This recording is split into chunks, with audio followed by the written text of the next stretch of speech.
रविवार को महाराष्ट्र राष्ट्रीय विधि विश्वविद्यालय यानी MNLU के नए प्रशासनिक भवन का भारत के मुख्य न्यायाधीश भूषण गवई, मुख्यमंत्री देवेंद्र फडणवीस और केंद्रीय मंत्री नितिन गडकरी ने उद्घाटन किया।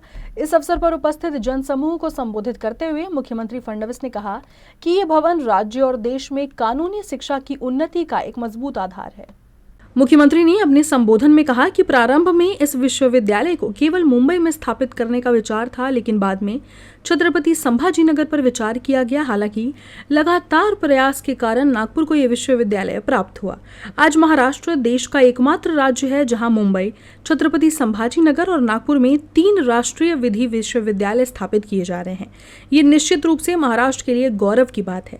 इस अवसर पर नए भव्य पुस्तकालय भवन का भूमि पूजन भी किया गया।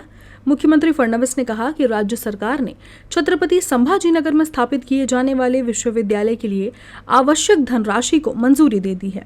मुख्यमंत्री ने विश्वास व्यक्त किया है कि मुंबई के लिए स्थल चयन का कार्य भी पूरा हो गया है और तीनों विश्वविद्यालय शीघ्र ही पूरी क्षमता के साथ चालू हो जाएंगे। सबसे पहले जब यह तय हुआ कि नेशनल लॉ यूनिवर्सिटी बनेगी, तो यह तय हुआ था कि नेशनल लॉ यूनिवर्सिटी मुंबई में बनेगी।